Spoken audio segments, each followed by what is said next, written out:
বাসর রাতে ঢুকে জানতে পারলাম যার সাথে আমার বিয়ে হয়েছে সে আমার প্রেমিকা নয়, তার যমজ বোন। মানে আমি তো তিন্নির কোনো যমজ বোনকে চিনি না, আর ও কোনোদিন বলেনি যে তার একটা যমজ বোন আছে। আর তিন্নি কোথায়? তিন্নির বোন বলো কেন বলেনি সেটা জানি না। আর সে বিয়ের আগে আরেকজনকে নিয়ে পালিয়ে গেছে। আমি বললাম মানে কার সাথে পালাবে? ও তো আমাকে ভালোবাসতো। সেগুলো আমি জানি না, তবে বিয়েটা আপুর সাথে হয়নি আপনার। আমি বললাম দাঁড়াও, তিন্নির নাম্বারে কল দিচ্ছি, দেখি সে কার সাথে পালিয়েছে। মেয়েটি বলল এসব করে কোনো লাভ নেই, তার ফোন অফ পাবেন আপনি। আমার ফোনের ছবিগুলো দেখুন, বুঝতে পারবেন আমরা যমজ বোন। আদিরা ফোনটা আমার দিকে বাড়িয়ে দিল।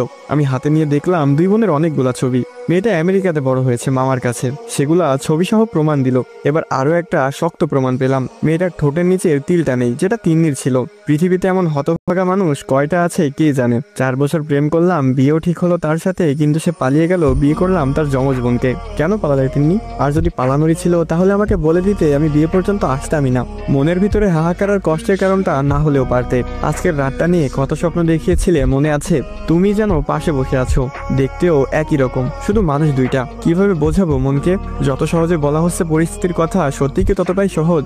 সে মানুষটার মতো একই রকম দেখতে একটা মেয়েকে নিয়ে কাটাতে হবে সারা জীবন, অথচ তাকে কোনোদিন তিন্নি বলে ডাকতে পারবো না। মেয়েটার দিকে তাকালাম, দুইজনের মধ্যে একটু পার্থক্য আছেই। এই মেয়েটার নাম আদিরা না হয়ে হতে পারতো মিন্নি। আমি মিন্নি ডাকতে গিয়ে ভুল করে তিন্নি ডাকতে পারতাম, কিন্তু আদিরাকে কিভাবে তিন্নি বলে ডাকবো? সেটা তো ইচ্ছাকৃত হয়ে যাবে। আদিরা মেয়েটা তিন্নি চাইতে একটু ফর্সা, না একটু না, বেশ অনেকটাই।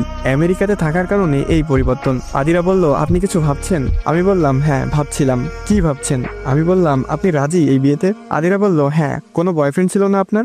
আদিরা বলল হ্যাঁ ছিল। তার কি হয়েছে? আদিরা বলল সে 2 বছর আগে আরেকটা মেয়েকে বিয়ে করে ফেলেছে। ও আচ্ছা। আদিরা আমার কথা শুনে হেসে উঠল। আমার বয়ফ্রেন্ড ছিল না। আমি বললাম আমেরিকাতে ছিলেন আর কোনো বয়ফ্রেন্ড ছিল না? আদিরা বলল কেন, আমেরিকাতে থাকলে বয়ফ্রেন্ড থাকাটা আবশ্যক নাকি? আমি বললাম না তা নয়, তবে না থাকাটা একটু অস্বাভাবিক। আদিরা বলল আমি ওসবের টাইম পাইনি, পড়ালেখা নিয়েই ব্যস্ত ছিলাম। আমি বললাম লাভ কি হলো, সেই তো বিয়ে করে এখন ঘর বাড়ি সামলাতে হবে। আদিরা বলল একটা কথা আগেই বলে দিই। হ্যাঁ বলুন। আদিরা বলল আপু পালিয়েছে বলে কিন্তু আপনি আমাকে বলতে পারবেন না তুমি বিছানায় ঘুমাও, আমি সোফায় ঘুমাবো, আপনি আমার সাথেই ঘুমাবেন, সময় নিন। শারীরিক সম্পর্কের দরকার নেই, তবে ভালোবাসতে মানা করবেন না। মেয়েটার কথায় কিছুটা অবাক না হয়ে পারলাম না, তবুও বললাম আচ্ছা। সে এখন আমার বউ, আমার যেমন তার উপর অধিকার আছে তেমন তারও আমার উপর পূর্ণ অধিকার আছে। তিনি তো আরেকজনকে নিয়ে পালিয়েছে, আর আমি কেন এই মেয়েটাকে কষ্ট দিব? মেয়েটার দিকে ভালোভাবে তাকিয়ে বুঝতে পারলাম মেয়েটা মেকআপ করেনি। কৌতূহল হলো কেন করেনি। আমি জিজ্ঞেস করলাম আপনি সাজগোজ করেননি? আদিরা বলল সময় কই। আব্বু এসে বলল তোর বোন পালিয়ে গেছে, মান সম্মান বাঁচাতে হলে আমাকে এই বিয়েটা করতেই হবে। আর এমনিতেও আমার মেকআপ করতে ভালো লাগে না, চামড়ার উপর সাদা একটা আস্তরণে নিজের আসল সৌন্দর্য ঢেকে কেন রাখবো, হই কালো বা ফর্সা। আমি বললাম তা খারাপ বলেননি।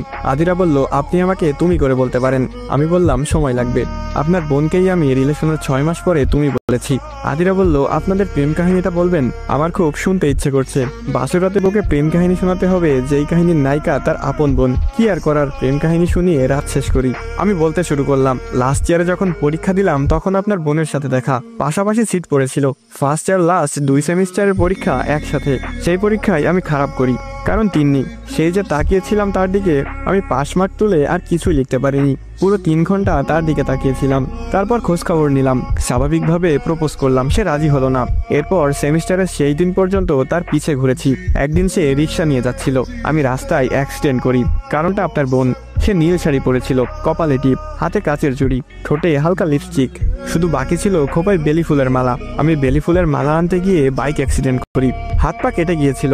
গুরুতর কিছু না হলেও আঘাত পেয়েছিলাম ভালোই। সাদা বেলি ফুলগুলা রক্তে লাল হয়ে গেছিল, ভালোই লাগছিল দেখতে। অন্যরকম জিনিস সবারই ভালো লাগে। আমি বেলি ফুলের মালা নিয়ে সেই জায়গায় গিয়ে দেখলাম সে নেই, জ্যাম ছুটেছে, রিক্সা চলে গেছে। আমি আমার রুমে কোনোদিন একটা পুরাতন জিনিসও রাখিনি, কিন্তু সেই রক্তমাখা বেলি ফুলের মালাটা আমার কাছে এখনো বেশ যত্নেই আছে।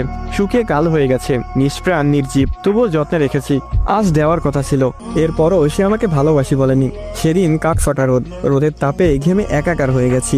মনে হচ্ছিল গোসল করে এসেছি কেবল, গরম পানি এখনো গায়ে লেগে আছে। তিন্নিকে দেখলাম সেও ঘামছে, শরীরের ভাঁজগুলা বোঝা যাচ্ছে। ঘামের কারণে ফুটে উঠেছে দেহের কিছু অংশ। সে আইসক্রিম খাচ্ছে। আমি তাকে রিক্সা ডেকে দিলাম, বললাম কোথাও নামবেন না, বাসায় গিয়ে গোসল করে নিবেন, আর একটু ঢিলা ঢালা পোশাক পরবেন। তিনি চলে গেছিল, সেদিনও ভালোবাসি বলেনি। এরপর আরেকদিন দেখা হয়েছিল, সেদিন আমাদের বিদায় অনুষ্ঠান ছিল। সে আসলো, এসে বলল ভাইয়া অভিনন্দন, আপনাকে খুব মিস করব, চলে যাবেন আমাদের ছেড়ে। আমি বোকার মতো বলেছিলাম তুমি বললেই থেকে যাব। সেগুলো নিয়ে এসে কি হাসাহাসি। এরপর 2 মাস দেখা হয়নি। আমি আমি ধরেই নিয়েছিলাম আমাদের প্রেম অপূর্ণই থেকে যাবে। হঠাৎ করেই তিন্নির সাথে সেদিন দেখা হয়ে যায়। রাস্তায় বাচ্চাদের সাথে ক্রিকেট খেলছিলাম আমি। হঠাৎ সে ডাকে, এই বাচ্চা শুনেন। আমি তাকিয়ে দেখি তিন্নি। সে আমার হাতে একটা চিঠি গুজে দিয়ে বলেছিল ভালোবাসি। সেই দিনই প্রথমবার ভালোবাসি বলে সে। এরপর শুরু হয় প্রেম। প্রেমের সময় কি কি হয় সেগুলো না হয় নাই বললাম, এগুলো আপনার অজানা নয়। তবে অনৈতিক কোনো দাবি কখনোই আমার ছিল না। কথাগুলো বলতে বলতে চোখ ভিজে গেছে, বুঝতে পারছি হয়তো। আদিরাও বুঝতে পারছে। আদিরা বলল, খুব ভালোবাসতেন আপুকে তাই না? খেয়াল করলাম তার চোখেও পানি। আমি কি মানুষকে এত সহজেই কাটাতে পারি নাকি? সে আবার বলল, বেলি ফুলের মালাটা আমাকে দিবেন? আমি বললাম কেন? তারপর সে যা বলল তার জন্য মোটেও প্রস্তুত ছিলাম না আমি। আসসালামু আলাইকুম গাইস, কেমন আছেন সবাই? আশা করি সকলে খুবই ভালো আছেন। তো এখানেই শেষ